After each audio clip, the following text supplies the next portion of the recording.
চাঁদা না দেওয়ার কারণে নিজের দলের লোকজনকে পাথর দিয়ে হত্যা করল। তাদের দিয়ে কি আশা করা যায়? বেগম খালেদার অনুপস্থিতিতে তাদের উপরে পার্শ্ববর্তী রাষ্ট্র তাদের উপরে ভর শুরু করে দেয়। ইন্ডিয়ার উপরে নির্ভর করে বিএনপি ক্ষমতায় আসতে চাইছে। জামাত ইসলামীর ইন্ডিয়া সম্পর্কে তার বর্তমান অবস্থান কি? বন্ধুত্বপূর্ণ সম্পর্ক বজায় রাখবো, কোনো দাদাগিরি বড় ভাইগিরি সম্পর্ক আমরা চাইব না। এই নির্বাচনে ইন্ডিয়া বিরোধী সেন্টিমেন্ট কতটা কাজ করবে? ইন্ডিয়া যেমন আমাদেরকে 15 বছর নাকে খত দিয়ে ঘুরেছেন, সেই ধরনের কাজ যেন না হয়। যারা এর এগেনিস্টে থাকবে ওই ধরনের লোককে জনগণ চাচ্ছে। আর জামাত ইসলামীকে ভোট দিলে বেহেশতের টিকিট পাওয়া যাবে, এগুলো অনেক সময় একটু বাড়তি করে বলে অনেকে। আপনার বিএনপির পোস্টার লাগাইছে লা ইলাহা ইল্লাল্লাহ ধানের শেষে বিসমিল্লাহ। তারেক সাহেব আজকে আমাদেরকে কুফুরি শিখাইতেছে। উনি 17 বছর ওই হিজরত করে আপনার ওখান থেকে ফিরে এসে মুফতি হিসাবে এসে উনি কুফুরি শিখাইতেছেন। বাংলাদেশে আলেম ওলামা নাই। 1971 সালে নতুন একটা ন্যারেটিভ দাঁড় করাতে চাচ্ছেন। আমরা স্বাধীনতা বিশ্বাস করি না, আমরাই সবচেয়ে বেশি স্বাধীনতা বিশ্বাস করি। স্বাধীনতার যদি 1 নাম্বার বাস্তবায়নকারী এবং ওন করার মতো দল থাকে সেগুলো বাংলাদেশ জামাত ইসলাম। জামাত ইসলামী এখন ক্ষমতায় যাওয়ার স্বপ্ন দেখছে। আল্লাহর উপরে ভরসা করে জনগণের আস্থায় মনে করছি যে আমরা এবারে ক্ষমতায় যেতে পারবো ইনশাআল্লাহ। কতটুকু আশাবাদী? আমরা একদম 100% আশাবাদী আমরা যাবো ইনশাআল্লাহ।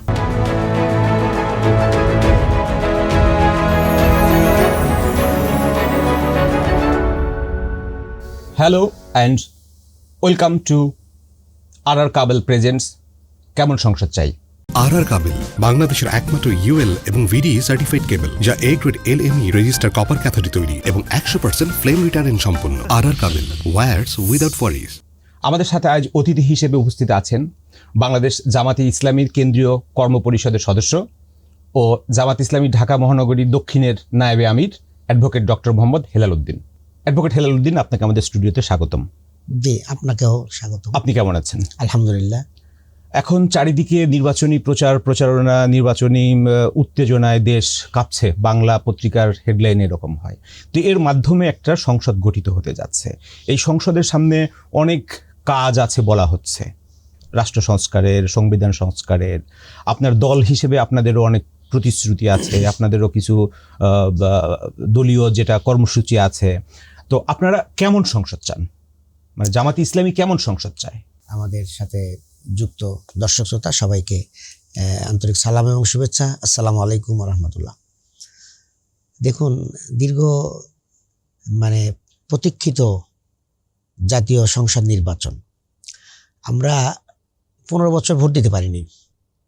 একটা বড় একটা জনগোষ্ঠী এই ভোটাধিকার প্রয়োগ থেকে আমরা বঞ্চিত ছিলাম এবং দেশের ভিতরে যে একটা পরিস্থিতি সৃষ্টি ছিল, খুবই ভয়াবহ একটা পরিস্থিতি ছিল। আমাদের সুপ্রিম কোর্ট থেকে বিচারপতিরা আওয়াজ তুলছিলেন, দেশটা একটা বৃহৎ কারাগারে পরিণত হয়েছে, দেশটা একটা জাহান্নামে পরিণত হয়ে গেছে। বিচারপতিরা স্বাধীনভাবে বিচার করতে পারছিলেন না। তারা শেষ পর্যন্ত বলছেন যে আপনারা ওই মহান আল্লাহর কাছে বিচার দেন। তার মধ্যে আপনাদের কাজটা কি?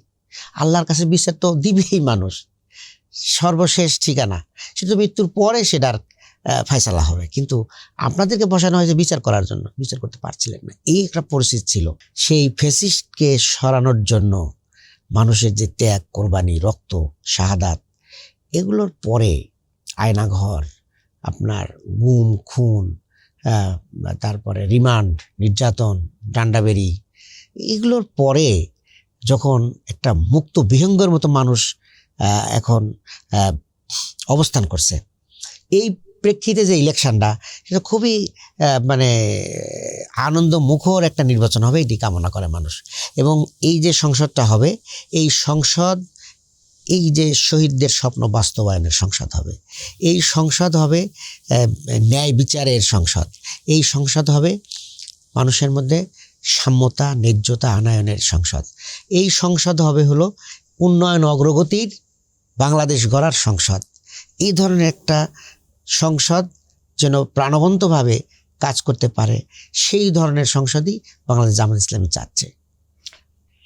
এখন যে নির্বাচনী প্রচারণা চলছে, আপনার মাঠের দুইটা বড় প্রতিপক্ষের ভিতরে তিক্ততাও বাড়ছে এবং রাজনৈতিক মেরুকরণও ঘটেছে, নির্বাচনে কারা প্রার্থী হয়েছেন সেটাও এখন আমরা সবাই জানা। সবকিছু মিলিয়ে নির্বাচনটা কেমন হতে যাচ্ছে? নির্বাচনটা তো আসলে মানুষ যা চায় সব তো হয় না, কেমন তো আমরা সবাই একসময় নির্যাতিত ছিলাম, যারা এখন আমাদের অপোনেন্ট পার্টি বিএনপি এবং আমরা জামাত একসাথেই আমরা আন্দোলন সংগ্রাম করেছি। হ্যাঁ, দীর্ঘ আমাদের এই পথ চলা প্রায় 29 বছর, কম সময় না কিন্তু 29 বছর। আমরা 97 থেকেই বলা যায় যে একসাথে আমাদের কার্যক্রম শুরু হয়, 98-এ আর একটু বাড়ে, 99-এ এসে আমরা জোটবদ্ধভাবে আন্দোলনের সিদ্ধান্ত হয় এবং নির্বাচনের সিদ্ধান্ত হয়, সরকার গঠনের সিদ্ধান্ত, একসাথে আন্দোলন, একসাথে নির্বাচন, একসাথে সরকার গঠন। এই কাজ যে শুরু হলো এবং সেটা কন্টিনিউ করলো আপনার প্রায় 14-15 সাল পর্যন্ত আমরা একসাথে বেগম খালেদা জিয়ার নেতৃত্বে কাজগুলো করলাম। এখন এই মুহূর্তে ফসল কাটার সময় এসে একটা বিভেদ সৃষ্টি হয়ে গেল। হ্যাঁ, তারা এক ধরনের কথা বলছে, আমরা আমাদের মতো কথা বলছি। এই এখন তারা বলতেছে যে আমরা দুর্নীতিমুক্ত বাংলাদেশ গড়ব, কিন্তু দেখেন ঋণ খেলাপিদেরকে যারা বৈধ করতেছে, ঋণ খেলাপিরা কি দুর্নীতিমুক্ত করবে? তারা তো দেশেরই মানে ব্যাংকের টাকাই তো মেরে দিয়েছে, জনগণের টাকা মারতে তো কোনো অসুবিধাই হবে না, দুর্নীতিমুক্ত কেমন করবে? আমরা মনে করছি 5ই আগস্টের পরে আর কোনো চাঁদাবাজি হবে না, কিন্তু মানুষ কি দেখলো? চাঁদার কারণে, চাঁদা না দেওয়ার কারণে নিজের দলের লোকজনকে পাথর দিয়ে হত্যা করল এবং তারা নিজেরাই স্বীকার করে প্রায় 7,000-এর মতো কর্মী তারা বহিষ্কার করছে, নেতা কর্মীদেরকে বহিষ্কার করেছে এই চাঁদাবাজি শৃঙ্খলা ভঙ্গের কারণে। তাহলে যারা এই নির্বাচনে যাওয়ার আগেই এরকম বেপরোয়াভাবে চাঁদাবাজি করে, তাদের দিয়ে কি আশা করা যায়? তারা কিভাবে দুর্নীতি বন্ধ করবে? তারা ঋণ খেলাপিদেরকে নমিনেশন দিচ্ছে, প্রায় 34 জন আছে ঋণ খেলাপি, কেমন? তো এই জাতীয় যে মানে কর্মসূচি তারা দিচ্ছে, তারা বলতেছে যে ফ্যামিলি কার্ড দিবে, তারপরে কৃষি কার্ড দিবে। আচ্ছা বলেন, কৃষি কার্ড কেন দিবে? প্রত্যেক কৃষকের অধিকার আছে সরকারের কাছ থেকে ন্যায্য পাওনা আদায় করার। আপনার যার কার্ড আছে তাকে সার দিবেন, যার কার্ড নেই তাকে সার দিবেন না? হবে কি? নাগরিক নেও, বাংলাদেশে ট্যাক্স দেয়, তাহলে আমি কেন আমার কার্ড নিতে হবে কেন? আমি কৃষি পণ্য নেওয়ার জন্য, সার নেওয়ার জন্য, কীটনাশক নেওয়ার জন্য আমার কার্ড কেন লাগবে? আমি নাগরিক কিনা, আমার এনআইডি কার্ড আছে কিনা, আমাকে সার দিতে হবে, আমাকে কেন কার্ড নিতে হবে? এই যে বৈষম্য তৈরি করতেছে তারা, এবং এখানে শুভঙ্করের ফাঁকি আছে। এখনই শুনতেছি যে তাদের এই নমুনা কফি নেওয়ার জন্য 100 টাকা করে দেওয়া লাগতেছে, এই কৃষি কার্ড, ফ্যামিলি কার্ড, এগুলোর জন্য 100 টাকা করে দেওয়া লাগতেছে। তাহলে ওই কার্ড নেওয়ার জন্য কী ধরনের দুর্নীতি হবে? মহোৎসব হবে, খুন খারাপই হবে, এবং নিজের দলের লোক ছাড়া কেউ পাবেও না। সেটা যদি বিএনপি ক্ষমতায় যেতে পারে তাহলে তারা এই কার্ড প্রোগ্রামটা বাস্তবায়ন করবে। এখন নির্বাচনটা কেমন হতে যাচ্ছে? নির্বাচনটা দেখেন, নির্বাচনের পরিবেশ পরিস্থিতি কেমন আছে? নির্বাচন কমিশনের ভূমিকাটা কেমন? এক্ষেত্রে আমরা দ্বিচারিতার মতো লক্ষ্য করছি। দেখেন, যখন ইউনূস সাহেব একটা ঘোষণা দিলেন যে সকল দলের সাথে আলাপ হলো, তাদের দলও ছিল, বিএনপিরও মহাসচিব সহ ঐক্যমত্য কমিশনে মিটিং করে একটা ঘোষণা দিলেন যে আগামী এপ্রিলে জাতীয় সংসদ নির্বাচন হবে। সবাই ঠিক আছে, জুন থেকে উনি সরে এসে এপ্রিলে আসলেন। বাংলাদেশ জামাত ইসলামী তো শুরু থেকেই বলতেছিল যে ডিসেম্বরেই করেন, তবে সংস্কার বিচার সম্পন্ন করে তারপরে আপনি নির্বাচন দেন, ডিসেম্বরে করেন, কোনো সমস্যা নাই। আপনি ফেব্রুয়ারিতে করেন তাও সমস্যা নাই, এপ্রিলে করেন সমস্যা নাই, জুনে করেন তাও সমস্যা নাই, শর্ত আমাদের বিচার এবং সংস্কার, এই দুটা করে আপনারা করবেন। এপ্রিলে ঘোষণা দিলেন, সবাই মেনে নিলেন। এরপরে উনি লন্ডন গিয়ে একটা দলের প্রধানের সাথে মিটিং করলেন। মিটিং করার পরে আপনার যে দেশের অন্যান্য দল জনগণকে বাদ দিয়ে উনি ওখানেই ঘোষণা দিয়ে আসলেন যে ফেব্রুয়ারিতে ইলেকশন হবে। আমাদের দ্বিমতটা এখানেই ছিল যে ফেব্রুয়ারিতে ইলেকশন হোক, অসুবিধা নেই, কিন্তু উনি ওই কথাটা তারেক সাহেবের সাথে না করে উনি দেশে এসে আবার সকল দলকে ডেকে উনি বলতে পারতেন যে আমি এপ্রিলের কথা বলছিলাম। ফেব্রুয়ারি এপ্রিল, এখন সেটার কি কোনো প্রভাব আছে? একটু বলি, সেটা প্রভাব নাই। বলছে যে এই যে শুরু হলো যে চিফ অ্যাডভাইজার যখন নত স্বীকার করলেন অথবা তার সাথে অ্যালাই করলেন, প্রশাসন তখন কি করবে? যে চিফ অ্যাডভাইজার অ্যালাই করছে, আমাদের অ্যালাই করবে। তার ধারাবাহিকতা আসতেছে। তার ধারাবাহিকতায় আপনার তারেক রহমানের যে প্রোটোকলটা দেখছেন আর শফিকুর রহমানের প্রোটোকল এক হলো, অনুপার্টি প্রধান ইউপার্টি প্রধান। তাহলে এই যে প্রোটোকল, এইটা হলো মনস্তাত্ত্বিক একটা প্রভাব পড়ে। প্রোটোকলে কোনো সমস্যা নাই, ওনাকে আরও প্রোটোকল দেখ, সমস্যা নাই। ওনার কাছের ঘরের মধ্যে বন্দী করে মনস্তাত্ত্বিক প্রভাব কাদের মধ্যে পড়বে? জনগণের মধ্যে, ভোটারের মধ্যে পড়বে যে এনাকে সরকার বা প্রশাসন এরকম মূল্যায়ন করতেছে। এই তো হয়েই গেল মনে প্রধানমন্ত্রী, এরকম একটা ভাব আসে। এক 2 নম্বর হলো এনএসআই, ডিজিএফআই, পুলিশ প্রধান এরকম যা ওনার কাছে যা সালাম করতেছেন বাসায় গিয়ে, এটা কেমন কথা হলো? যার যার দায়িত্ব পালন করবেন। উনি একজন নাগরিক, আমি একজন নাগরিক, ওনাকে আপনার সুরক্ষা দিতে হবে, ঠিক আছে, কিন্তু এখানে সুরক্ষা দেওয়ার জন্য কি এখানে আইজিপিকে এখানে আসতে হবে বলেন? এনএসআই, ডিজিএফআই, আইজিপি গিয়েছে বলে এরকম কোনো সংবাদ আমরা সংবাদ মাধ্যমে দেখি নাই। না, আপনাকে চোখ বন্ধ? অবশ্যই এনএসআই গেছে, হ্যাঁ, প্রধানরা গেছেন, তার বাসায় গিয়ে দেখা করছেন। তারা সুরক্ষা দেওয়ার জন্য এটা সুরক্ষা দেওয়ার জন্য তো আইজিপিকে যাওয়ার প্রয়োজন নাই, এনএসআই প্রধানকে যাওয়ার প্রয়োজন নাই। তো উনি বলে দিবেন, এখানকার মতিঝিলের ডিসিকে বলে দিবেন যে মতিঝিলের মধ্যে কি হচ্ছে তুমি দেখো। ডিসি ওসিকে জানাই দিবে যে তোমার এখানে প্রোটেকশন যথার্থ আছে কিনা, না হলে অন্য থানা থেকে নিয়ে আসতে হবে কিনা, রিজার্ভ থেকে আইন দেবে কিনা, এগুলো দেখবে। কিন্তু এটার জন্য প্রধানকে যাইতে হবে এটা কিন্তু শর্ত না। এটার মানে হলো আনুগত্য প্রকাশ করা, তার প্রতি যে লয়ালিটি দেখানো, জনগণ এগুলো কিন্তু প্রভাব মনে করে। এটা আরও আসছি। এরপরে ইসি যে কাজগুলো করতেছে, দ্বৈত নাগরিকের ক্ষেত্রে 2 রকম চিন্তা মনে। আব্দুল আওয়াল মিন্টুর দ্বৈত নাগরিক বুদ্ধ হয়ে গেল, আমাদের অন্যদেরকে অবৈধ করতেছে, ঠিক আছে। এরপর ঋণ খেলাপিদেরকে কেমনে বৈধ করেন বলেন? ঋণ খেলাপি আছে, এরপরে বলছে যে আপনারা কি করবেন, ব্যাংকের টাকাগুলো দিয়ে দিন। এটা কথা হলো? টাকা দিয়ে তারপরে আসেন নির্বাচন করতে। এখনই আপনার ঋণ খেলাপি আবার দুর্নীতি বন্ধ করবেন? যারা ব্যাংকের টাকায় মারিয়ে দেয় তারা জনগণের টাকা মারবে। তাহলে আমার এখানে 2টা প্রশ্ন। একটা হলো আপনি যেটা বলছেন, আপনি প্রশাসন, সরকার, আরও আছে, আরও একটু বলি, সেটা হলো নির্বাচনী কার্যক্রমগুলো মনিটরিং করতেছে। আমাদের প্রার্থীরা ওনাদের কাছে গিয়ে অভিযোগ দেওয়ার পরে ওটা আমলে নেয় না। আর যারা রাস্তায় বিভিন্ন আইন প্রয়োগকারী সংস্থা আছে, ওনারা নিজেই শোকজ করে দিচ্ছেন, কেউ কোনো অভিযোগও দেওয়া লাগতেছে না। একদিকে অভিযোগ দেওয়ার পরে আমরা রেজাল্ট পাচ্ছি না, অন্যদিকে অভিযোগ ছাড়াই আমাদের বিরুদ্ধে শোকজ করে দিচ্ছে। আমি নিজে কথা বলছি, আমরা হাঁ ভোটের পক্ষে আমরা বিল, বাংলাদেশ জামাত ইসলামী পল্টন থানা গণভোটে হাঁ দিবেন, এটা কোনো আমরা কোনো ব্যক্তি, কোনো প্রার্থী কিছু উল্লেখ করি, ই কাটে দিচ্ছে।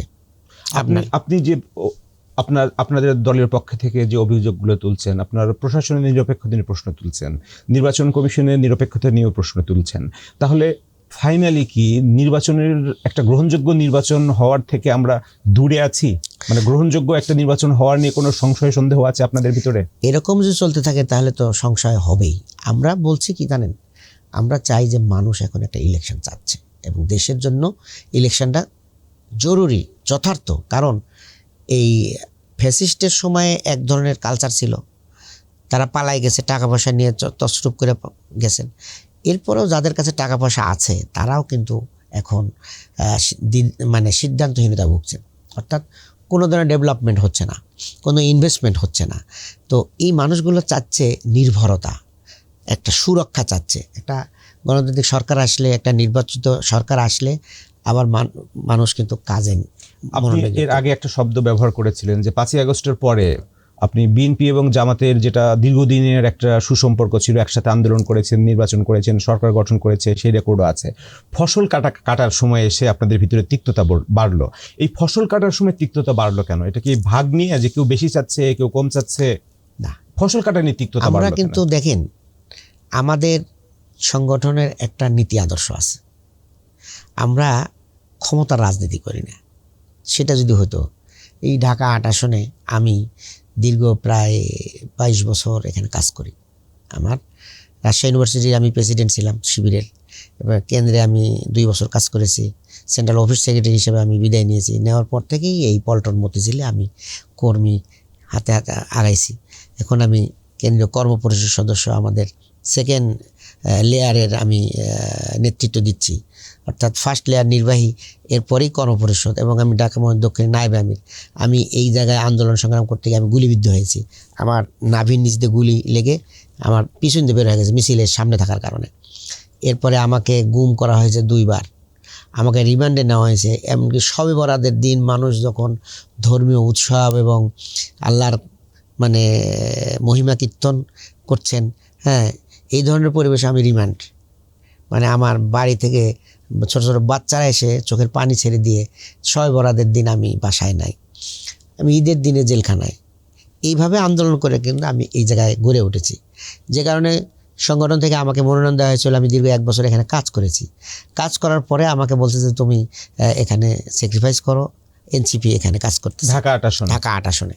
তো এইটা কিন্তু আমরা কিন্তু খুব সানন্দের আমরা মেনে নিয়েছি, কারণ আমরা রাজনীতি করি হলো দেশের জন্য, আমরা রাজনীতি করি জাতির জন্য, আমরা দলের জন্য, এরপরে ব্যক্তির জন্য। তো আমাদের সংগঠন মনে করছিল যে দেশে একটা সুষ্ঠু ইলেকশন হোক, জনগণ তাদের স্বতঃস্ফূর্ত ভোট প্রয়োগের সুযোগ পাক, এরপরে যদি জামাত যদি 5টা আসন পায় আমাদের কোনো আপত্তি নাই। কিন্তু আমাদের এই কর্মতৎপরতা, আমাদের আদর্শ দেখে জনগণ যদি আমাদের 151 সিট দেয় তাহলে আমরা সরকার গঠন করব, এটা আমাদের হলো বক্তব্য। কিন্তু সেখানে আমরা দেখতে পেলাম কি, আমাদের যে জোটের মধ্যে যে একটা কাজ ছিল আর কি দীর্ঘ সময়, বেগম খালেদার অনুপস্থিতিতে তাদের উপরে পার্শ্ববর্তী রাষ্ট্র তাদের উপরে ভর শুরু করে দেয়, এবং সেই ভরটা তারা জারি রাখে যে কোনো কারণে যদি আওয়ামী লীগ মাইনাস হয়ে যায় তখন তো আবার তারা বিএনপির উপর ভর করবে। সে কারণে আপনার 22 সালের 10ই ডিসেম্বর যে জনসভাটা নিয়ে নাটক শুরু হলো, সেইখানে যা গোপীবাগে যা গোলাপবাগ মাঠে যে জনসভা হলো, সেই জনসভায় আমরা অ্যাটেন্ড করতে চেয়েছিলাম বা তাদের একত্রতা ঘোষণা করতে চেয়েছিলাম। ওনারা বললেন যে না, আপনারা আসার দরকার নাই, আমরা যুগপথ আন্দোলন করব। এই সূচনা ওখানে তারা বললো যে আপনারা যুগপথে থাকেন। আমরা বলছি ঠিক আছে, একসাথে থাকতে হলে যা দলীয় সিদ্ধান্ত আসবে আমরা মেনে নেব। আমরা যুগপথে গেলাম। আমিরে জামাত যেদিন আপনার 13 তারিখে, উনি 12 তারিখ রাতে মনে হয় উনি যখন ঘোষণা দিলেন যে যুগপথে আমরা আছি, কাজ করব, আন্দোলন সংগ্রাম অবরোধ যা আসবে সব আমরা করবো, এই ঘোষণা 13 তারিখে ওনাকে ধরে নিয়ে গেল, এবং দীর্ঘ প্রায় 1-1.5 বছর উনি জেলখানায় থাকলেন। এই যুগপথেও থাকলাম কিন্তু আমরা। এর পরবর্তীতে ওনারা আন্দোলনগুলোকে ডাইভার্ট করে নিয়ে গেলেন, যে চিন্তা করলেন যে ভারতের আশীর্বাদ নিয়ে ওনারা ক্ষমতা আসতে চায়। এই যে এই পার্থক্যটা এখান থেকে শুরু হলো, বেশি আগে না। 22 সালের 10ই ডিসেম্বর থেকে তারা আমাদেরকে পাঠিয়ে দিলেন যে আমরা যুগপথে চলে যান। আমরা যুগপথেই থাকলাম, আমরা তাদের বাইরে যাইনি, কিন্তু একসাথে আন্দোলন শুরু করলাম। 23 সাল পুরো বছর আন্দোলন করেছি, আমরা অবরোধ করেছি, সব জায়গায় গিয়েছি। তারপরে 24 সালে তো এসে তো গণ অভ্যুত্থান হলো, সেখানে কিন্তু আমরা একদম সম্মুখ সারি থেকেই ভূমিকা রেখেছি। যে কারণেই শেখ হাসিনা টের পেয়েছিলেন আর জনগণও টের পেয়েছিলেন যে আন্দোলনটা কারা করেছে। কোনো দলকে নিষিদ্ধ করলো না, নিষিদ্ধ করলো জামাত ইসলাম এবং ছাত্র শিবিরকে। ফসলের ভাগ বাটোয়ারা নিয়ে তাহলে তিক্ততা বাড়লো কেন? তিক্ততা বাড়লো তো এই যে বললাম, আপনারা কি বেশি চেয়ে ফেলেছিলেন? না আমরা তাদের কাছে কিছু আওয়ামী লীগের অনুপস্থিতির কারণে আওয়ামী লীগ নির্বাচন করতে পারবে না, সেজন্য এখন হচ্ছে আপনারাই হচ্ছে বিকল্প শক্তি, ক্ষমতার কন্টেন্ডার। না, আমরা কিন্তু বলছি যে এখান থেকে শুরু হয়নি, কিন্তু 5ই আগস্টে শুরু হয়নি, শুরু হয়েছে 22 সালের 10ই ডিসেম্বর থেকে। 5ই আগস্টের পরে এসে সেটা কি আরো বেশি? তখন তো ইন্ডিয়া তো বুঝেই গেল। 5ই আগস্টের পরে কি বেড়েছে আপনাদের ভিতরে তিক্ততা? তাহলে সেটা বলছি যে আমাদের 22 সালের ডিসেম্বর থেকে শুরু হলো, 23 সাল গেল, এবং 24-এ এসে যখন গণঅভ্যুত্থান হয়ে গেল তখন শেখ হাসিনা বললেন যে এই আন্দোলন জামাত শিবিরের আন্দোলন, এদেরকে নিষিদ্ধ করতে হবে। তো হয়ে গেল নিষিদ্ধ। যাই হোক, তো এরপরে ইন্ডিয়া তাদের উপর আরো বেশি করে ছাওয়ার করলেন। ছাওয়ার করার কারণে ওনারা আমাদেরকে মানে আরো মানে সিরিয়াসলি করে দিলেন। এরপরে ওনারা চাঁদাবাজি শুরু করলেন। এই কথা বলতে হবে না, দেশের মানুষকে বলতে হবে না যে চাঁদাবাজি বন্ধ হয় না কেন, কারা চাঁদাবাজি করতেছে, পাথর কাণ্ড কারা করতেছে, পাথর দিয়ে মানুষ মারতেছে চাঁদার কারণে। এই কথাগুলো বলার কারণে ওরা মনে করলো যে আমরা শত্রু হয়ে গেলাম। ঠিক আছে, জনগণ তো আমাদের পক্ষে চলে আসবে, এই ভয়। যে মানুষ তো জেনে গেছে, কারণ বিএনপিকে তারা দেখেছে, আপনি বিএনপি বলছেন ইন্ডিয়ার উপরে নির্ভর করে বিএনপি ক্ষমতায় আসতে চাইছে, তো জামাত ইসলামীর ইন্ডিয়া সম্পর্কে তার বর্তমান অবস্থান কি? জামাত ইসলামীর স্ট্যান্ড হলো যে আমরা কারো শত্রু না, আমরা সবার সাথে বন্ধুত্ব করে আমরা চলতে চাই। আমাদেরকে যদি আল্লাহ আমাদেরকে ক্ষমতা দেন, জনগণ ভোট দেয়, তাহলে আমরা সবার সাথে বন্ধুত্বপূর্ণ সম্পর্ক বজায় রাখবো। কোনো দাদাগিরি, বড় ভাইগিরি সম্পর্ক আমরা চাইবো না, ঠিক আছে? ফ্রান্সের সাথে যে সম্পর্ক হবে ইন্ডিয়ার সাথে একই সম্পর্ক হবে, ইংল্যান্ডের সাথে যে সম্পর্ক হবে ইন্ডিয়ার সাথে একই সম্পর্ক হবে। নির্বাচন আসলেই আমাদের এখানে ভারত বিরোধী একটা রাজনীতিক সেন্টিমেন্ট কাজ করে এবং এখনো সেটা কাজ করছে, এটা কারণ আছে তো, এবং সেটার অগ্রভাগে আপনারাও আছেন। ইন্ডিয়া সবসময় চায় যে তার ফেভারেট লোকগুলো এখানে আসুক। এবং দেখেন 14 সালের যে ইলেকশনটা হলো সেখানে কিন্তু আপনার ইন্ডিয়ার পররাষ্ট্রমন্ত্রী এসে এরশাদ সাহেবকে জোর করে মানে ইলেকশনের মধ্যে ঢুকাই দিয়ে প্রসেস করে তারপর উনি গেলেন। এই কারণেই মানুষ ইন্ডিয়ার বিরোধী, যে কেন আমার দেশের মানে ক্ষমতা কে আসবে জনগণ নির্ধারণ করবে। এই নির্বাচনে ইন্ডিয়া বিরোধী সেন্টিমেন্ট কতটা কাজ করবে বলে আপনার অ্যানালাইসিস? এখানে আসলে শুধুমাত্র তো একটা ইস্যু বললাম, আরো অনেক ইস্যু আছে। ইস্যু তো এখানে হয় না, জনগণ অনেকগুলো ইস্যু দেখতেছেন। জনগণ মনে করতেছেন যে কারা দুর্নীতি মুক্ত করবে, অনেকগুলো ইস্যুর ভিতরে এটা একটা এটা একটা ইস্যু আছে যে ইন্ডিয়া যেমন আমাদেরকে 15 বছর নাকে খত দিয়ে ঘুরেছেন, সেই ধরনের কাজ যেন না হয়, যারা এর এগেনিস্টে থাকবে ওই ধরনের লোককে জনগণ চাচ্ছে আর কি। পাকিস্তানের সাথে সম্পর্ক একসময় অ্যাবনর্মাল রিলেশন ছিল, যে 14-15 বছরের কথা আপনি বলছেন। এখন সম্পর্কটা কেমন এবং আপনারা ক্ষমতায় আসলে কেমন সম্পর্ক গড়তে চান পাকিস্তানের সাথে? না না, আমি কিন্তু একই কথা বলছি, আমাদের কোনো মানে ডিভাইডেশন হবে না। আমাদের সম্পর্ক, বৈদেশিক সম্পর্ক সব রাষ্ট্রের সাথে একই ধরনের সম্পর্ক। যুক্তরাষ্ট্রের সাথেও যেমন হবে, পাকিস্তানের সাথেও তেমন হবে, আপনার ইন্ডিয়ার সাথেও তেমন হবে, যুক্তরাজ্যের সাথেও একই সম্পর্ক হবে। সম্প্রতি পত্রপত্রিকার খবর বের হয়েছে যে যুক্তরাষ্ট্র জামাত ইসলামীকে সরকারে দেখতে চায় বা ফেভার করছে এই নির্বাচনে। আপনার নজরে এসেছে খবরটা? না, এইরকম নজরে এসেছে, ঠিক আছে। এগুলো আসলে দেখেন, আমাদের গণমাধ্যম যদি আরো একটু দায়িত্বশীল ভূমিকা, নিউজটা আসছিল প্রথমে ওয়াশিংটন পোস্টে। আমি বলছি যে গণমাধ্যমগুলো যদি দায়িত্বশীল ভূমিকা রাখে তাহলে দেশের জন্য কল্যাণ। যেটাকে সাদাকে সাদা বলতে হবে, কালোকে কালো বলতে হবে। জামাত যদি কোনো ভুল করে আপনারা লেখেন, কিন্তু ভুল না করলেও যদি লেখেন তাহলে তো এটা একটা হয়। তো যাই হোক, আমাদের উচিত দেশের স্বার্থে কথা বলা, অতিরিক্ত না বলা।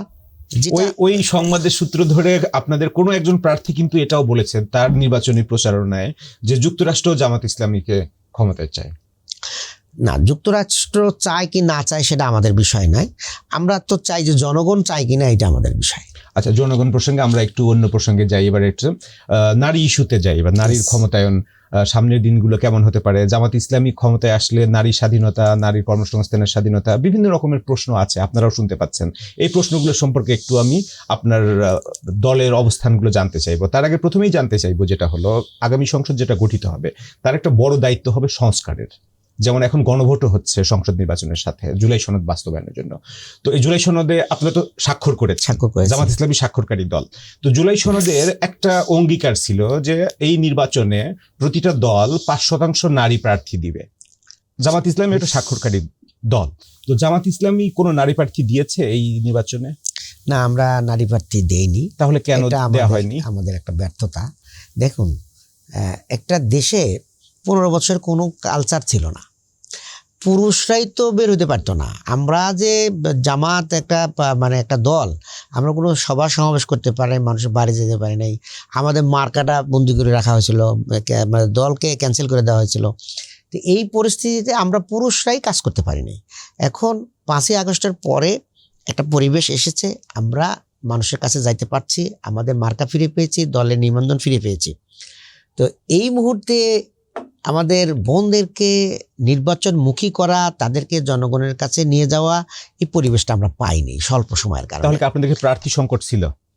নারী প্রার্থী সংকট ছিল আমাদের। শোনেন, আমাদের প্রায় 43% নারী আমাদের আছে, আমাদের দলের সদস্য নেতৃত্বে আছে, তারা প্রায় 43% আমাদের নারী। তাহলে তাদের ভিতরে কি কেউই একটা শোনেন, কেউই একটা যোগ্য হলো ছিল না? নেতৃত্ব দেওয়া, আর হলো এমপি হিসাবে পারফর্ম করা, জনগণের কাছে ভোট ক্যাম্পিং এ যাওয়া, এই পরিবেশ এখন দেখেন। এই যে আর কথায় কথা আসে, এই যে এখন যারা নারীদের কথা বলে, তারা কিন্তু আমাদের নারী কর্মীদের উপর হামলা করতেছে অনেকগুলো জায়গায়, প্রায় দেশের 4-5টা জায়গায় হামলা। ইভেন আমাদের আমিরি জামাতের এখানেও 15 ঢাকা 15 আসনেও নারী কর্মীদের উপরে তারা হামলা করেছে। এমনকি পাপিয়া সেদিন বক্তব্য দিতে, আমার কাছে রেকর্ড আছে, যে কোনো ছাত্রী সংস্থা মহিলা জামাতের কর্মী দেখলে তাদেরকে বের করে দিবেন, তাদেরকে বাসায় ঢুকতে দিবেন না, হ্যাঁ, তাদের উপরে আঘাত করবেন, নানান ধরনের কথাবার্তা উনি বলছেন। তাহলে এই নারীরা কেমনে ইলেকশনটা করবে বলেন? এই পরিস্থিতি আমরা চাচ্ছি আগামীতে কিছু ইনশাআল্লাহ। নারী আছে তো নির্বাচনের মাঠে, কিছু নারী তো আছেন, একেবারে সুন্দর না, বাট জামাত ইসলামী তো হ্যাঁ, সুন্দর। জামাত ইসলামী আমরা ওই ধরনের পরিবেশটা আমরা নিজেরাও করতে পারি নাই, দেশেরও পরিস্থিতি না থাকার কারণে আমাদের বোনেরা। তাহলে এই যে শুরুতেই শুধু জামাত ইসলামী না, আরো 30টার মতো দল আছে, 51টা দলের মধ্যে 30টার মতো দল আছে যারা আসলে কোনো নারী প্রার্থী দেয়নি। তো এদের ভিতরে জামাত ইসলামী সহ অনেকেই জুলাই সনদে স্বাক্ষর করেছেন। তাহলে শুরুতেই জুলাই সনদ উপেক্ষা করা হলো না? এবং প্রথমেই যদি উপেক্ষা করা হয়, তাহলে ভবিষ্যতে এটার বাস্তবায়নটাও কি ঠিক আছে, আন্তরিকতা দেখাতে পারবে দলগুলো? জুলাই সনদের তো এইটাই প্রধান ধারা না, আরো তো অনেকগুলো ধারা আছে। এর মধ্যে মেইন যে কাজগুলো জুলাই সনদের, সেই কাজগুলো হতে থাকুক। আগামী সংসদে আমরা দিয়ে দেবো, নারী আমরা 5% দিয়ে দেবো ইনশাল্লাহ, কোনো সমস্যা নেই। আরেকটা প্রশ্ন আসছে, যেটা হলো আপনার জামাত ইসলামী যদি ক্ষমতায় আসে, এটা পাবলিক মাইন্ডে যে কোশ্চেনগুলো আছে আমি সেগুলো আপনার কাছে জানতে চাইছি। আমাদের প্রতি বছর পহেলা বৈশাখ উদযাপন হয়, সেটা কি আপনারা বন্ধ করে দেবেন? দেখুন, কোনো কাজই বন্ধ হবে না। বাংলাদেশে যত কাজ আছে, ইতিবাচক কাজ, মানুষের পক্ষের কাজ, দেশের পক্ষের কাজ, কোনো কাজই বন্ধ হবে না। সকল সৃষ্টিশীল কাজ চালু থাকবে, তবে সেটার মধ্যে শালীনতা, ভদ্রতা এবং সুস্থ বিবেক সম্পন্ন মানুষের পক্ষে যেন থাকে, সেটাই কোয়ালিটি ইনশিওর করা হবে। কোনো কাজ বন্ধ হবে না, কোয়ালিটি ইনশিওর করবে। আমি নারীদের ক্ষেত্রে আমার কথা আরও রয়ে গেল, আমি তো বলতে পারলাম না। দেখেন, আমাদের দুর্ভাগ্য, 54 বছর, ধরলাম 50 বছর, এই 50 বছরের মধ্যে কিন্তু 25 বছরই কিন্তু 2জন নারী প্রধানমন্ত্রী ছিল। খেয়াল করছেন আপনি? শেখ হাসিনা 15 বছর, খালেদা জিয়া 10 বছর। এই 25 বছর নিরেট, এর ফাঁকে তো অনেক গেছে, মানে 111 গেছে, তারপরে আপনার হলো এরশাদের মার্শাল্লাহ গেছে, এরপরে জিয়াউর রহমানের মার্শাল্লাহ গেছে, এরপরে যে এখন যাচ্ছে, এসব মিলে টিলে কিন্তু 54 বছর। কিন্তু খাঁটি 25 বছর 2জন নারী প্রধানমন্ত্রী।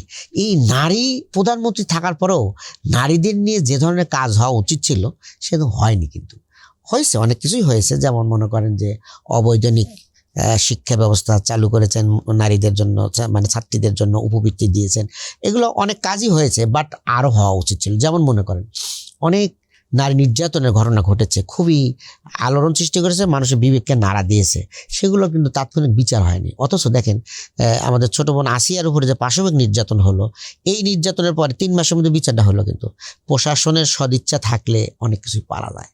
এই নারী প্রধানমন্ত্রী থাকার পরে ওনারা একটা দেখেন, বলেন যে এই নারীরা যে যাতায়াত করে, তাদের যাতায়াতের সুব্যবস্থা আছে? যারা নারীরা যে চাকরি বাকরি করেন, তাদের নিরাপত্তা নাই। তাদের আপনার মনে করেন মার্কেটে বলেন বা ওপেন প্লেসে বলেন, বিভিন্ন জায়গায় শৌচাগার আছে, কিন্তু নারী বান্ধব শৌচাগার আছে? এই নারীরা মার্কেটে যায়, বিভিন্ন অফিস আদালতে যায়, বিভিন্ন জায়গায় যায়, দীর্ঘ সময় তাদের টয়লেট এগুলো বন্ধ করে রাখতে হয়। তার মানে তাদের তো অসুস্থ হয়ে যাচ্ছে, তাদের কিডনি নষ্ট হয়ে যাবে, ইউরিনারি প্রবলেম হবে। তাহলে এই যে নারীরা চাকরি করে, তাদের বাচ্চা রাখার জন্য ডে কেয়ার আছে? বলেন যে খালি নারীদের মানে ব্যাপারে চিল্লাচিল্লি করে সব দল, কিন্তু এই যে কি করছে তারা 54 বছরে, একটা নারীদের বান্ধব কোনো পরিবেশ সৃষ্টি করেছে? ডে কেয়ারের ব্যবস্থা করছে? করে নাই। নারী উদ্যোক্তা তৈরি করছে? বল। আপনারাও তো আবার নারীদের কর্মঘণ্টা কমাতে চাইছেন। না, আমরা কর্মঘণ্টার ব্যাপার না, আমরা বলেছি যে 5 ঘন্টা 6 ঘন্টা আমরা যদি জনগণ আমাদেরকে দেয়, আমরা নারীদের জন্য স্পেশাল কেয়ার নেব। তাদের উদ্যোক্তা তৈরি করা হবে, তাদের জন্য বিশেষ ঋণ ব্যবস্থা করা হবে, তাদেরকে তাদের বাচ্চাদের জন্য ডে কেয়ার সহ নানাবিধ কর্মসূচি আমরা রাখবো নারীদের জন্য, তাদের নিরাপত্তার ব্যবস্থা জোরদার করা হবে এবং তাদের চলাচলের জন্য বাসে সাপোজ দোতলা বাস যদি হয়, একটা তালা নারীদের থাকলো, একটা পুরুষদের থাকলো, এটা নির্ধারিত করা থাকবে যে ঠিক আছে আপনারা উপরে যান, বোনেরা নিচে বসুক, অথবা বোনরা উপরে বসবে, আপনারা নিচে বসেন। এরকমভাবে নারীদেরকে সুরক্ষা, তাদেরকে সুবিধা দেওয়ার জন্য। সুরক্ষা সুবিধা কি সেটা কি সেপারেট করে দেবেন? না, একটা বাসের সাপোজ মনে করেন দোতলা বাস হলে বললাম যে একতলা নারীদের, একদম পুরুষতলা। যদি একতলা বাস হয়, চলাফেরা করে, একতলা বাস যদি হয়, বলা হবে যে ঠিক আছে সামনের অংশটা নারীদের থাকলো, পিছনের অংশটা পুরুষদের থাকেন, ঠিক আছে। এরকম তাদের জন্য একটা রিজার্ভ রাখতে হবে, নাহলে তো আপনার যেখানে সেখানে বসে গেল, একটা নারী দাঁড়া আছে, পুরুষরা বসে গেল, তাই না? এরকম একটা ব্যবস্থা করতে হবে। তো এরকম আমাদের নানামুখী ব্যবস্থা আমরা রাখবো ইনশাল্লাহ নারীদের। যদি বলা হয়ে থাকে যেটা হলো আপনারা নির্বাচনে নারীদেরকে কোনো মনোনয়ন দিলেন না, এখন এই প্রতিশ্রুতিগুলো কথা বলছেন নারীদের ভোট পাওয়ার জন্য। দেখেন, আমাদের মুখে যেটা বলি আমরা এটা বাস্তব করি। আমরা বলেছিলাম 5ই আগস্টের পরে বলেছিলাম যে আপনারা ধৈর্য ধারণ করবেন এবং কোনো ধরনের আইন হাতে তুলে নেবেন না, আপনাদের দ্বারা যেন মানুষের কোনো ক্ষতি না হয়, আপনারা কোনো মামলা বাণিজ্যে যাবেন না, যারা অরিজিনালি ক্রিমিনাল, যারা দোষ করেছেন, মার্ডার করেছেন, তাদের মামলা হবে।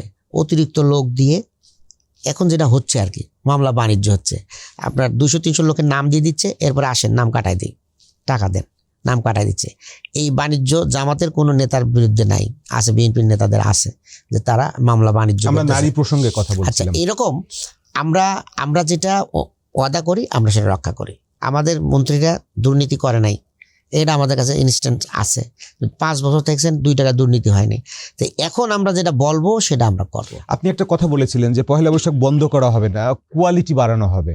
কিভাবে পহেলা বৈশাখের কোয়ালিটি বাড়াবেন? দেখুন, পহেলা বৈশাখ আমরাও পালন করেছি। আমরা ছাত্র জীবনে রাজশাহী ইউনিভার্সিটিতে আমি লেখাপড়া করেছি, সেই সময় আমরা পয়লা বৈশাখ করেছি, বৈশাখী মেলা করেছি, কেমন সেখানে আমাদের সংস্কৃতি তুলে ধরেছি, সেখানে আলোচনা সভা হয়েছে, বাংলাদেশের মানুষের কৃষ্টি কালচারগুলো আমরা তুলে ধরেছি মেলাতে। আমরা ঢাকাতে এসেও করেছি। আমরা এতদিন ধরে যেটা হচ্ছে সেটার সাথে আপনাদেরটার মিল অমিল আছে কোনো? যার যাটা শেষে করবে, সেন অশ্লীলতা ব্যবহারতা তারা যেন রিজার্ভ রাখে। হ্যাঁ, এমন কোনো কাজ না হোক যেটা জাতির জন্য ক্ষতিকর, সেটা না করুক, তাদেরকে তাদের মতো করতে দেবো, তারা করবে, আমরা আমাদের মতো করবো। জনগণ যেদিকে আসে সেদিকে থাকবে, জনগণের কাছে যেটা ভালো লাগবে সেটা আসবে, জনগণ যদি তাদেরটা ভালো লাগে তাদের ওখানে যাবে। আপনারা প্রথমে 11 দলীয় জোট গঠন করেছিলেন, এনসিপি যাওয়ার পরে 11 দলীয় জোট হলো। সেই 11 দলীয় জোট শেষ মুহূর্তে ইসলামী আন্দোলন আপনাদের জোট ছেড়ে চলে গেলেন, পরে আরেকটা দল এসছে, আবার আপনাদের 11 দল হয়েছে। ইসলামী আন্দোলন জোট ছেড়ে চলে যাওয়ার সময় আপনাদের বিরুদ্ধে অভিযোগ করেছে, যেটা হলো আপনারা জামাত ইসলামী আদর্শচ্যুত হয়েছে। দেখুন, এটা জোট করারও, এবং তারা বলছে তারা জামাত ইসলামী ক্ষমতায় আসলে তারা বিদ্যমান আইনি কাঠামোয় শাসন করবেন, শাসন ব্যবস্থা পরিচালনা করবেন, আর ইসলামী আন্দোলন চায় শরিয়া ল ইমপ্লিমেন্ট করতে। হ্যাঁ, আমাদের মানুষের তো গণতান্ত্রিক অধিকার আছে, জোট করার অধিকার আছে, জোট ছেড়ে যাওয়ার অধিকার আছে, ঠিক আছে। ওনারা বুঝে শুনে এসেছিলেন, আবার নিজেরা চলে গিয়েছেন, এটা ওনাদের নিজস্ব গণতান্ত্রিক চর্চা মনে করি।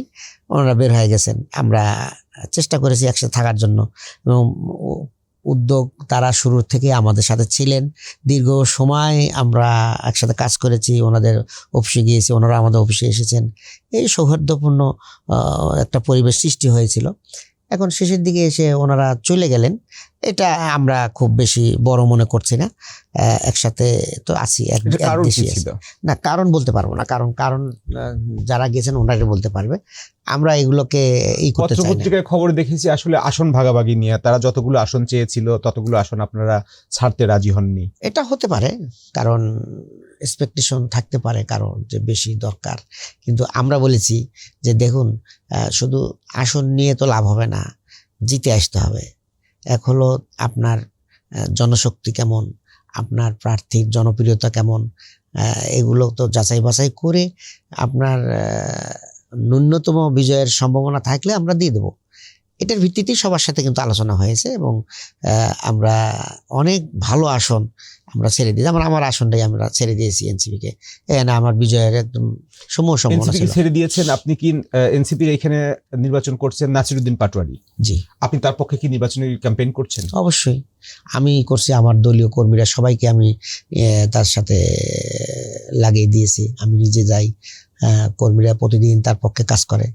আমাদের কথা আমরা যেটা বলি সেটা আমরা বাস্তবায়ন এই করি। নির্বাচনের একটা বড় বিষয় সামনে আসছে, যেটা আমাদের অতীতের নির্বাচনেও আসছে। নির্বাচন আসলে ধর্মের ব্যবহার বেড়ে যায় ইয়েস, নির্বাচনে ভোটে জেতার জন্য, এবং এই অভিযোগটা ইসলামিক দলগুলোর উপরেও যেমন আছে, আবার ইসলামিস্ট পার্টি না তাদের সম্পর্কেও আছে। তো এই নির্বাচনের সময় আপনাদের সম্পর্কে অভিযোগ আসছে, আপনাদের বিভিন্ন জায়গা থেকে নেতৃবৃন্দ বলছেন যে অভিযোগগুলো আসছে, জামাত ইসলামীকে ভোট দিলে বেহেশতের টিকিট পাওয়া যাবে, এই যে ধর্মের ব্যবহারটা। এটাই আবার কেউ একজন বলেছেন যে আল্লাহর প্রদত্ত প্রতিনিধি হিসেবে তিনি এখানে এসেছেন, কেউ একজন বলেছেন, এরকম কথাবার্তাগুলো আসছে। এগুলো মানে অনেক সময় একটু বাড়তি করে বলে অনেকে। ধর্মের ব্যবহার, আমরা তো ধর্ম পালন করি, আমরা কিন্তু ধর্ম ব্যবহার করি না। আমাদের শুরু আর শেষ সব কিন্তু ধর্মের চর্চার মধ্যে দিয়ে, আমাদের ফজরের নামাজ দিয়ে আমরা দিনের কর্মসূচি শুরু করি, পার্সোনাল লাইফ, কিন্তু রাজনীতিতে একটু বলি এবং এশার নামাজ দিয়ে আমাদের কাজ শেষ করি। এটা কিন্তু আমাদের সারা বছরের, আমরা জানাজায় যাই, আমরা ঈদ উৎসব সব জায়গায় আমরা এগুলো করি। তো এখন দেখেন এই দলগুলো যারা সারা বছরের ধর্মের কোনো খোঁজখবর নাই, ইলেকশন আসলে তাদের ধর্ম লাগে। আমি বলি কয়েকটা বিষয়। এই ফ্যাসিস্ট হাসিনা 96 সালে সুন্দর করে ঘোঙ্গর দিয়ে উনি হিজাব পরলেন, হাতে তসবি নিলেন, আর কি করলেন, আলেম ওলামাদেরকে 14টা বাজায় দিলেন, ফাঁসি দিলেন, দিনের পর দিন তাদেরকে মানে জেলখানায় রাখলেন। তাহলে এই কাজগুলো কিন্তু উনি কিন্তু ধর্মের এই দিয়ে কিন্তু উনি আসলেন, ক্ষমতা আসলেন। এরপরে শাহজালাল রহমতুল্লাহর মাজারে গিয়ে জিয়ারতের মাধ্যমে ওনারা নির্বাচনের কাজ শুরু করেন। এরশাদ সাহেবও করেছেন, দুর্নীতিও করেছেন, আবার মাজার জিয়ারত করে উনি নির্বাচন কাজ শুরু করেছেন। এবারে আমাদের লিডার 17 বছর উনি দেশের বাইরে ছিলেন, ঠিক আছে। উনি কিন্তু এই আন্দোলন সংগ্রাম, আমরা যে জেল জুলুম এগুলো যে খাটলাম, উনি কিন্তু ইংল্যান্ড থেকে সব অবজার্ভ করলেন, করে এসে উনি আবার ধর্মীয় কাজ শুরু করলেন। হলো এর থেকে শাহজালাল রহমতুল্লাহ মাজারে গিয়ে উনি মোনাজাত করে, এটা ধর্মকে ব্যবহার করা। ভাই কেন ইলেকশনের সাথে মাজার জিয়ারতের কি সম্পর্ক? মাজার জিয়ারতের ব্যাপারে স্পষ্ট কথা বলি আমি, সেটা হলো আমাদের আদর্শ করে মোহাম্মদুর রাসূলুল্লাহ সাল্লাল্লাহু আলাইহি সাল্লাম, ওনার মাজারে কেউ জিয়ারত করতে পারে? ওখানে যা শুধু আসসালামু আলাইকুম 1 সেকেন্ড দাঁড়াতে দেয় না। তার মানে কি? ইসলাম শিখতে হবে অরিজিনাল জায়গা থেকে, আমাদের নবী করিম সাল্লাল্লাহু আলাইহি সাল্লাম থেকে শিখতে হবে, আমাদের শিখতে হবে মক্কাতুল মুকাররমা থেকে শিখতে হবে। আপনি মনে করেন ওখানে যে মাজারে যা ঘন্টার পর ঘন্টা ওখানে শোডাউন করবেন, মোনাজাত করবেন, আর রাসূল সাল্লাল্লাহু আলাইহি সাল্লামের মাজারের ওখানে 1 সেকেন্ড দাঁড়াতে দেয় না, শুধুমাত্র বলেন আসসালামু আলাইকুম ইয়া রাসূলুল্লাহ সাল্লাল্লাহু আলাইহি সাল্লাম, এটুকু বলি শেষ। মাজার জিয়ারতের বিধান হলো এইরকম। আর আপনারা ওখানে ধর্মকে ব্যবহার করেন নির্বাচনের ক্ষেত্রে। আপনার বিএনপির পোস্টার লাগাইছে লা ইলাহা ইল্লাল্লাহ ধানের শেষে বিসমিল্লাহ, বলেন তো কুফুরি কারা করে? তারেক সাহেব আজকে আমাদেরকে কুফুরি শিখাইতেছে, তারেক সাহেব আমাদেরকে কুফুরি শিখাইতেছেন। উনি 17 বছর ওই হিজরত করে আপনার ওখান থেকে ফিরে এসে মুফতি হিসাবে এসে উনি কুফুরি শিখাইতেছেন। বাংলাদেশে আলেম ওলামা নাই? যারা মুফতি, যারা ফতোয়া দিতে পারেন তারা বলুক, ওনার কাছ থেকে এই ফতোয়া দেশের মানুষ আশা করে না। আপনার লা ইলাহা ইল্লাল্লাহ ধানের শেষে বিসমিল্লাহ, কালেমাটাই তো শেষ করে দিলেন। কালেমার পুরা হলো লা ইলাহা ইল্লাল্লাহ মুহাম্মাদুর রাসূলুল্লাহ। তার মানে কি? শিরিক কারা করতেছে? এটাই হলো বাস্তবতা। আপনার মির্জা ফখরুল সাহেব বলতেছেন যে দক্ষিণ পন্থার উদ্ভব হচ্ছে, তাহলে আপনারা কি? আপনাদেরকে তো আওয়ামী লীগ এই কথা বলতো যে জামাত বিএনপি এরা হলো উগ্রবাদ, এরা দক্ষিণপন্থী। এখন আজকে আপনারা হঠাৎ করে বামপন্থী হয়ে গেলেন। জিয়াউর রহমান যিনি প্রথম সংবিধানে বিসমিল্লাহির রহমানির রহিম করছেন, তার মানে কি উনি মৌলবাদ? জিয়াউর রহমান সাহেব বিসমিল্লাহ যোগ করলেন, আর আজকে আমাদেরকে দক্ষিণপন্থী বলা হচ্ছে। জিয়াউর রহমান তাহলে কোন পন্থী? ইসলামের কথা বলে দক্ষিণপন্থী হয়, তাহলে বিসমিল্লাহ যিনি বলছেন তিনি কি? এরপরে আপনার বেগম খালেদা জিয়া 91-এ আমাদের সাপোর্ট নিয়ে উনি সংসদ গঠন করলেন, সরকার গঠন করলেন। এইভাবে কিন্তু 2001-এ আমরা একসাথেই ইলেকশন করলাম, নির্বাচন করলাম, তারপরে হলো সরকার গঠন করলাম, অথচ এখন আমরা দক্ষিণপন্থী হয়ে যাচ্ছি। মানে এই যে ধর্মকে ব্যবহার করে সুবিধা নেওয়া, এইটাই তো হলো সমস্যা। অথচ আমাদেরকে বলা হচ্ছে যে আমরা ধর্মের টিকিট, আমরা ইসলাম বেহেশতের টিকিট বেচি। কোন জায়গায় বলছি বলেন? আমরা কোন জায়গায় বেহেশতের টিকিট বেচলাম? আমাদের আমিরে জামাত কোনো জায়গায় বলেছেন? আমাদের সেক্রেটারি জেনারেল বা আমাদের কোনো পলিসিতে আছে? কোনো জায়গায় নাই তো।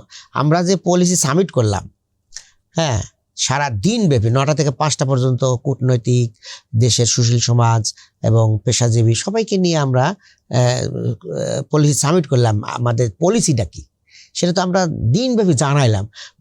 এগুলো কেউ বলে না। বলে কোথায়, কোন সোশ্যাল মিডিয়ায় কি হয়েছে এগুলো দেখে বলছে আমরা বেচে। বেহেশতের টিকিট আমাদের বেচার বিষয় নয়। আর বেহেশতের টিকিটের সাথে নির্বাচনের কি সম্পর্ক? নির্বাচনের সাথে এটার কোনো সম্পর্ক নাই। তো যারা ধর্মকে নিয়ে ব্যবহার করে, সারা বছর নামাজের খবর নাই, এখন নতুন নতুন টুপি মাথায় দিয়ে সব মসজিদে যাচ্ছে, মসজিদে গিয়ে সালাম দিচ্ছেন যে আমি আপনাদের সেবা করতে চাই। ওয়াজ মাহফিলে কারা যাচ্ছেন? সবাই তো যাচ্ছে, বিএনপি যাচ্ছে না। তাহলে আপনি বলতে চাইছেন যেটা হলো জামাতের বিরুদ্ধে নির্বাচনে জেতার জন্য ধর্মের যে ব্যবহারের অভিযোগ, সেটা হচ্ছে কারো প্রচারণা বা প্রোপাগান্ডা, সেটা আপনাদের প্রতিপক্ষ চালাচ্ছে। প্রতিপক্ষের বিরুদ্ধেও তো আপনারা নানান ধরনের অভিযোগ চালাচ্ছেন। না, আমরা তো অভিযোগ চালাচ্ছি না, আমরা অরিজিনাল কথাটাই বলি। তারা চাঁদাবাজি করে, ঠিক আছে? তারা ঋণ খেলাপিদেরকে মনোনয়ন দিচ্ছে, দুর্নীতি বন্ধ করবে। ঋণ খেলাপিদের মনোনয়ন দিয়ে দুর্নীতি বন্ধ করবে, আমরা এই কথাটা বলছি। আপনাদের সম্পর্কে আরো একটা কথা বলা হচ্ছে, যেটা হলো আপনারা 1971 সালে নতুন একটা ন্যারেটিভ দাঁড় করাতে চাচ্ছেন, যেখানে 71 সালের উপরে 24-এর অভ্যুত্থানকে আপনারা প্রাধান্য দিচ্ছেন। শোনেন, প্রাধান্য দেওয়ার কিছু নেই, যার যার অবস্থান সেখানে পরিষ্কার। 71 ক্লিয়ার একটা বিষয়, স্বাধীনতা যুদ্ধ, স্বাধীনতা সংগ্রাম, দেশের বিজয় অর্জন হওয়া, স্বাধীনতা লাভ করা, এটাকে অস্বীকার করার কোনো সুযোগ নাই। এটাকে প্রাধান্য না দেওয়ার কি আছে বলেন? যেমন 24-এ আপনাদের এই 24-এর অভ্যুত্থানের পক্ষে অবস্থান ছিল, 1971 সালে আপনাদের জামাত ইসলামের রাজনৈতিক অবস্থান ছিল তো দেশের স্বাধীনতার বিপক্ষে অবস্থান ছিল। দেখুন, এইগুলো কিন্তু অনেক মানে এই ইস্যুগুলো নির্বাচনী প্রচারণের সময় চলে আসছে। চলে আসলে কেউ আসো, মানুষ দেখবে, বিবেচনা করবে। আমরা কি স্বাধীনতা সম্পর্কে আমাদের কোনো আছে বলেন? স্বাধীনতাকে নিয়ে আমাদের কোনো ধরনের নেতিবাচক কাজ আছে? আমরা স্বাধীনতা বিশ্বাস করি না। আমরাই সবচেয়ে বেশি স্বাধীনতা বিশ্বাস করি। স্বাধীনতা যুদ্ধের জন্য 3টা ঘোষণা ছিল। একটা হলো গণতন্ত্র, আর হলো সাম্য, মানবিক মর্যাদা, আর একটা হলো ন্যায় বিচার। এই কয়টা কথাকে সামনে নিয়ে দেশের মানুষ স্বাধীনতা যুদ্ধ করেছে। আপনি মনে করেন 9 মাস যুদ্ধ হয়েছে, তাই না? নভেম্বর পর্যন্ত বাংলাদেশের মানুষ যুদ্ধটা চালিয়ে নিয়ে গেছে। ডিসেম্বরে এসে ভারত ইনক্লুড হয়েছে। তাহলে 9 মাস যুদ্ধ করলো বাংলাদেশের মানুষ, আর আপনি 1 মাস এসে খবরদারি করেন যে আমি স্বাধীন করে দিয়েছি। এগুলো ভাওতাবাজি ছাড়া কিছু না। এইটা করে এসে তারা আমাদের এই 3টার সাথে ওখানে যুক্ত করে দিল ধর্মনিরপেক্ষতা, সমাজতন্ত্র। এগুলো কিন্তু স্বাধীনতা যুদ্ধের পরে হয়েছে, এটা ভারতের ফরমাইশে হয়েছে। এখন এই আওয়ামী লীগ আসার পরেই শুরুতেই গণতন্ত্রকে হত্যা করে বাকশাল কায়েম করে ফেললো, এবং তারা ন্যায় বিচার বন্ধ করে দিল। তারা গণহত্যা শুরু করলো, জাসদের নেতাকর্মীদের হত্যা করলো, এবং মানুষকে গুম খুনে, যে সিরাজ শিকদার কোথায়, জহির রায়হানকে তারা গুম করলো। এই কাজগুলো তো আওয়ামী লীগই করেছে ভাই। তাহলে এই কাজ তারা কিন্তু স্বাধীনতার যারা সোল এজেন্সি দাবি করে তারাই কিন্তু এগুলো করছে। অপরদিকে বাংলাদেশ জামাত ইসলামী এই পর্যন্ত 86 জন এমপি, 2 জন মন্ত্রী তারা ফাংশন করেছে। কারো দ্বারা কোনো ধরনের স্বাধীনতার উপরে আঘাত করার মতো কোনো ঘটনা ঘটছে কিনা? আমরা দুর্নীতি করি নাই, আমাদের মন্ত্রীরা দুর্নীতি করে নাই, আমাদের মধ্যে স্বজনপ্রীতি ছিল না, আমরা কোনো দুঃশাসন করি নাই। স্বাধীনতার যদি 1 নাম্বার বাস্তবায়নকারী এবং ওন করার মতো দল থাকে, সেগুলো বাংলাদেশ জামাত ইসলামী। এর বাইরে দেখান, প্রত্যেকটা দলের দুর্নীতিবাজরা, মন্ত্রীরা দুর্নীতি করেছে, এমপিরা দুর্নীতি করেছে, কোটি কোটি টাকা তছরূপ করে নিয়ে গেছে। তারা স্বাধীনতার পক্ষের লোক? মুখে এক কথা, কাজে এক কথা। আর বাংলাদেশ জামাত ইসলামী একদম স্বাধীনতাকে অক্ষরে অক্ষরে পালন করেছে, ধারণ করেছে, লালন করেছে, আগামীতেও পালন করবে। আমরা একটু অন্য প্রসঙ্গে আসি, যেটা হলো নির্বাচন প্রসঙ্গে আবার ফিরে আসি। আমি এই পর্বে আপনার কাছে ছোট ছোট কোশ্চেন জিজ্ঞেস করব, ছোট ছোট উত্তরে আমি চলে যাব, তাহলে অনেকগুলো বিষয় আপনার কাছে আমি জানতে পারবো। এখন বেসিক্যালি নির্বাচনটা হচ্ছে দুই জোটের লড়াই। জামাত ইসলামের নেতৃত্বে একটা জোট আছে, বিএনপির নেতৃত্বে একটা জোট আছে। জামাত ইসলামীর আগের নির্বাচনগুলোর যে পারফরমেন্স ছিল 91, 96, 2001 জোটের সাথে ছিল, সেই নির্বাচনে আপনাদের অবস্থান দেখলে যেটা হলো আপনারা ভোটার টার্ন আউটে বা সিটের দিক থেকে জাতীয় পার্টির পরে অবস্থান থাকতো, জাতীয় পার্টির পরে আওয়ামী লীগ বা বিএনপি, জাতীয় পার্টি, তারপরে জামাত ইসলামী। তো এইবার অভ্যুত্থানের পরে পরিবর্তিত পরিস্থিতিতে জামাত ইসলামী এখন ক্ষমতায় যাওয়ার স্বপ্ন দেখছে। ক্ষমতায় যাওয়ার জন্য আপনারা আসলে কতটুকু আশাবাদী? আল্লাহর উপরে ভরসা করে জনগণের আস্থায় মনে করছি যে আমরা এবারে ক্ষমতায় যেতে পারবো ইনশাআল্লাহ। কতটুকু আশাবাদী? আমরা একদম 100% আশাবাদী আমরা যাব ইনশাআল্লাহ।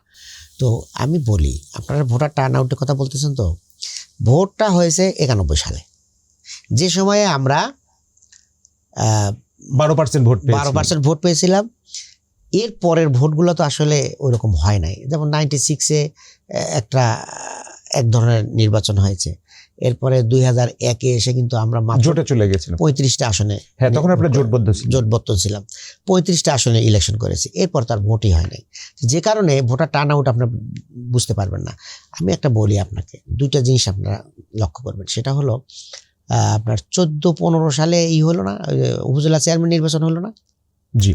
এই উপজেলা চেয়ারম্যান নির্বাচনে আমরা প্রায় 45টা উপজেলায় চেয়ারম্যান আমরা পেয়েছি, প্রায় 248 না 42টা ভাইস চেয়ারম্যান পেয়েছি। কেমন মহিলা ভাইস চেয়ারম্যান পেয়েছিলাম। তো এখানে আপনারা যদি ধরেন তাহলে কত পার্সেন্ট লোক আমাদের 22টা উপজেলায় পেয়েছেন। 45টা উপজেলা, 45টা উপজেলা। 45 উপজেলার সংখ্যা তো প্রায় 450 বেশি, 480। কিন্তু পরবর্তী ইলেকশনগুলো তো হলো না। প্রথম 2টা ধাপে ইলেকশনটা ফেয়ার হয়েছিল, এরপরে তো আর ইলেকশন তারা মাইরে কেটে নিয়ে গেল, আর করতে দিল না।